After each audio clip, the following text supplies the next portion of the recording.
पूरी दुनिया की इंसानियत मर चुकी है। गाज़ा की तमाम खबरों को दुनिया इग्नोर कर रही है। आप और हम भी गज़ा की खबरें सुन सुन के अब थक चुके हैं, लेकिन गाज़ा के लोगों को इज़राइल मारते मारते नहीं थका है। हज़रात मोहतरम, अभी आशूर का दिन गुजरा है, अभी भी ये गम और ऐतिहासिक गम के दिन चल रहे हैं। मुहर्रम का ये दौर चल रहा है। करबला में हमने सुना था 72 लोगों को भूखा प्यासा कत्ल कर दिया गया था। ये तमाम वारदात आपको मालूम है, लेकिन आज इस ज़मीन पर एक और करबला है जिसका नाम गाज़ा है। रिपोर्ट ये है कि प्यासे लोग, जिसमें ज़्यादातर बच्चे थे, पानी लेने के लिए खड़े हुए थे, इकट्ठा थे और लंबी कतार थी, बहुत भीड़ थी, मैक्सिमम उसमें बच्चे थे। इज़राइल ने मिसाइल दाग दी वहाँ। वो 73 उनमें से लोग मारे गए, जिनमें बच्चे ज़्यादा हैं और सब के सब प्यासे थे। अल्लाह अकबर। प्यासों को खुलेआम कत्ल कर रहा है इज़राइल, वो भी मिसाइल दाग कर। जब कुछ कुछ जगह पर आलोचना हुई तो ये रही रिपोर्ट। स्काई न्यूज़ ने जानकारी दी है कि इज़राइल ने कहा कि एक टेक्निकल एरर था, मिसाइल हमें कहीं और मारनी थी, लेकिन गलती से मिसाइल वहां पहुंच गई। ये सारी दुनिया को पता है। मिसाइल मारने को गलती से ऐसे बता रहा है जैसे बहुत छोटी घटना है कि मिसाइल नहीं, कंकड़ मारा था। मिसाइल मारकर 43 लोगों को कत्ल कर दिया इज़राइल ने और दुनिया को कोई फर्क तक नहीं पड़ा। अब सबूत आ गया है, ये रहा प्रूफ। गाज़ा के रफ़ा के इलाके को इज़राइल तोड़कर समतल करके सारी चीज़ों को मिटा रहा है और हटा रहा है। कहा जा रहा है वहाँ वो डिटेंशन कैंप बहुत जल्द बनाना शुरू करेगा और गाज़ा के लोगों को, कई लाख लोगों को इन जेलों में कैद करके रखेगा। उधर इज़राइल ने एक और पत्रकार को गाज़ा के अंदर निशाना बनाकर कत्ल कर दिया है। गाज़ा में कोई इलाका सेफ नहीं है। तस्वीर में आप इज़राइल के टैंक को देखिए। ये टैंक कैंप के बेहद करीब है, जहां लोग तंबुओं में रह रहे हैं। इज़राइल के टैंक वहां खुले में घूम रहे हैं। इनका जब मन चलता है, जितने भी चाहे फिलिस्तीनियों को बम से उड़ा रहे हैं। इसी के साथ गाज़ा के खान यूनुस के इलाके में इज़राइल ने हमला करके एक इमाम को भी कत्ल कर दिया है। सिर्फ इतना ही नहीं, गाज़ा में जो पिछले 2 साल से लगातार लोगों की मदद कर रहे थे डॉक्टर, टॉप सर्जन, पूरे गाज़ा में टॉप लेवल के जो सर्जन थे, इज़राइल ने टारगेट करके इनको भी कत्ल कर दिया है। अब मैं आपको गाज़ा की पहले की तस्वीर, ये सैटेलाइट इमेज देखिए। ये एक पूरा शहर बसा हुआ है, हरियाली है, खूबसूरत शहर है। अब उसका इज़राइल ने क्या हाल किया है आज, ये है वही हरियाली वाला खूबसूरत इलाका जो अब पूरी तरह से राख हो चुका है, खंडर हो चुका है। इज़राइल की सरकार और इज़राइल की फौज एक साथ एक मीटिंग कर रहे हैं गज़ा के अंदर ही ह्यूमैनिटेरियन एरिया बनाने के लिए, यानी सीधा बोलूं एक जेल बनाने के लिए, जहां कहा जाएगा कि गाज़ा को और गाज़ा के लोगों को मदद दी जाएगी, लेकिन असल में वहां गाज़ा के लोगों को कैद करके रखा जाएगा। फिलिस्तीन के राष्ट्रपति महमूद अब्बास ने हमास से कहा है कि अपने हथियार फिलिस्तीन की आर्मी के आगे, फिलिस्तीनी पुलिस के आगे, फिलिस्तीनी गवर्नमेंट के आगे डाल दे और सरेंडर कर दे और पीछे हट जाए। हाल इतना बुरा है कि लगातार वेस्ट बैंक फिलिस्तीन के इलाके पर कब्जा हो रहा है। ये देखिए, लगातार बिल्डोजर वहां चल रहे हैं और फिलिस्तीनियों के मकान को तोड़ा जा रहा है। इसी के साथ वेस्ट बैंक में कब्जे की एक और खबर आई है।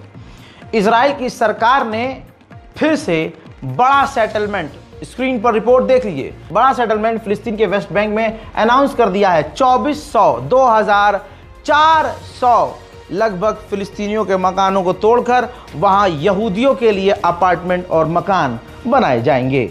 दुनिया और खासकर अरब चुपचाप इसे सुन और देख रही है। उधर नेतन्याहू से खुद परेशान यहूदी लोग इजराइल की राजधानी तेल अवीव में बीबी यानी नेतन्याहू के खिलाफ और उसकी गलत और घटिया नीतियों के खिलाफ यहूदी प्रदर्शन कर रहे हैं।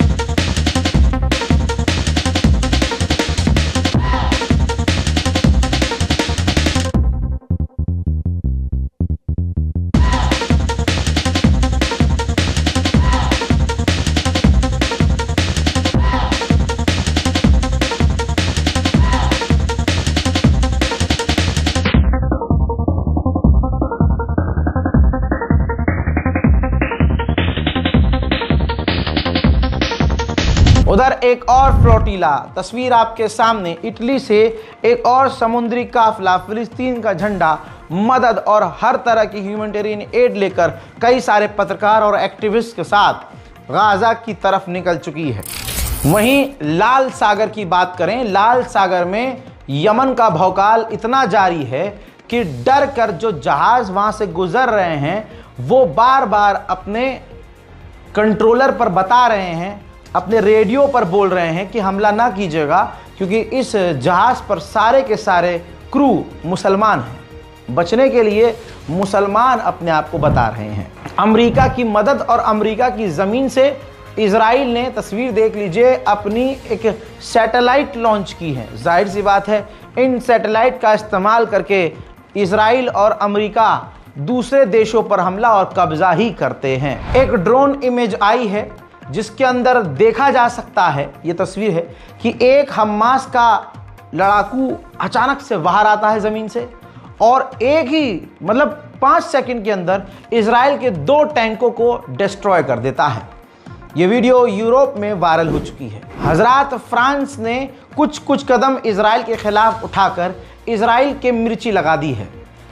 फ्रांस के अंदर कई सारे देश अपने हथियार को शोकेस कर रहे थे, जिसे फ्रांस ने रोक दिया कि नहीं, इजराइल नहीं कर सकता हमारे यहाँ शोकेस अपने हथियारों को। जिसके बाद तेल अवीव की सरकार यानी इजराइल की सरकार इतना किलस और भड़क गई कि अब वो लीगल एक्शन फ्रांस की सरकार के खिलाफ लेने की तैयारी कर रहा है। हालात बड़े ख़राब हैं। इजराइल की हरकतों से लग रहा है कि ईरान पर इजराइल हमला करने की तैयारी में है। इजराइल का अब तक का सबसे खतरनाक डिफेंस सिस्टमों में से एक डिफेंस सिस्टम है एरो 3, उसका भी एडवांस वर्जन है एरो 4। इजराइल अपने इलाके में, अपने मुल्क में डिफेंस सिस्टम एरो 4 तैनात करने की तैयारी कर रहा है और इसका ये कदम बता रहा है कि उसको डर है कि हम कुछ ऐसा करने वाले हैं जिसकी जवाबी कार्रवाई में ईरान एक बार फिर से इजराइल की शक्ल न बिगाड़ दे। ठीक इसी तरह से ये गाज़ा की तस्वीर है। गज़ा के अंदर जो बचे कुचे तबाह हो चुके मकान हैं उसको ज़मीन पर गिराने की लगातार कार्रवाई हो रही है और पूरे गाज़ा को समतल किया जा रहा है। अब हाल ये है, ये ज़रा तस्वीर देखिए, जो इजराइल के सेटलर्स हैं वो फ़िलिस्तीनियों के इलाके में आ रहे हैं, जैसे घूमने आए हैं और अपने मन से उनको जो इलाका पसंद आ रहा है ये वहाँ सेटलमेंट कर रहे हैं, झंडा लगा रहे हैं, टेंट लगा रहे हैं, चेक पॉइंट बना रहे हैं। उधर यूएन ने वार्न कर दिया है गाज़ा के अंदर फ्यूल ख़त्म हो चुका है, जिसकी वजह से गज़ा के अंदर अस्पतालों में मशीन अब बिल्कुल भी काम नहीं कर पाएंगी। पूरे फ़िलिस्तीन पर इसी तरह से कब्ज़ा किया जा रहा है। लोग जब पूरे एक शहर, पूरे एक मुल्क गाज़ा के मिटने पर जब चुप हैं तो फ़िलिस्तीन पर हो रहे कब्ज़े पर क्या ही अरब मुसलमान बोलेंगे। बहरहाल गाज़ा और फ़िलिस्तीन की मदद के लिए इस बारकोड का इस्तेमाल कीजिए। जो गाज़ा में मौजूद लोग हैं जो प्यासे मर रहे हैं, इजराइल उन्हें प्यासा मार दे रहा है, भूखा मार दे रहा है। हम छोटी छोटी मदद करके गाज़ा के लोगों के लिए कम से कम एक वक्त का खाना ज़रूर अरेंज कर सके। इस रिपोर्ट को शेयर कीजिए, दुआओं में याद रखिए और अपनी राय कमेंट सेक्शन में ज़रूर लिखिए। जय हिंद।